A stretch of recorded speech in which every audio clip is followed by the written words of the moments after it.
a so na saba da ke, rabuwa ban yi da ke, inuwa kiyo mu fake, a ciki mu zauna da ke, sun san mu ba fuffuke.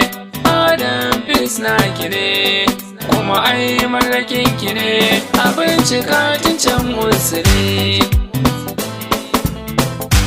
Da ƙorafi ban furta komai domin kuna yi dace a so. Maryamu ce ta sharan hawaye, fadar ta gani na ƙara so. Ta bani dukkanin karramawa, wajen ta babu mai min iso.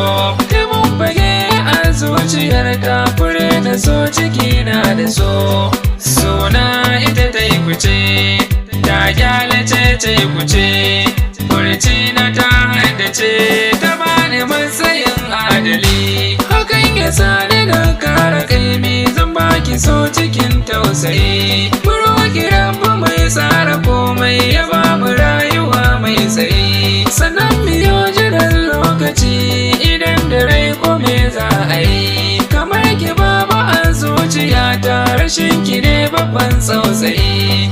Ki da sa cikin zuciya, zan jura da wainiya. Na naɗa ki sarauniya, sunan ki ya samu asali. So abu nake zama mata, ni ko gare ki in zan miji. Ki ban kulawa in baki gata, na tallafe ki in kin gaji. Mu dau amana jigon masoya, juna mu dinga wa a gaji. Abinda za ya sanya mu bata, mu toshe kunnuwa kar mu ji.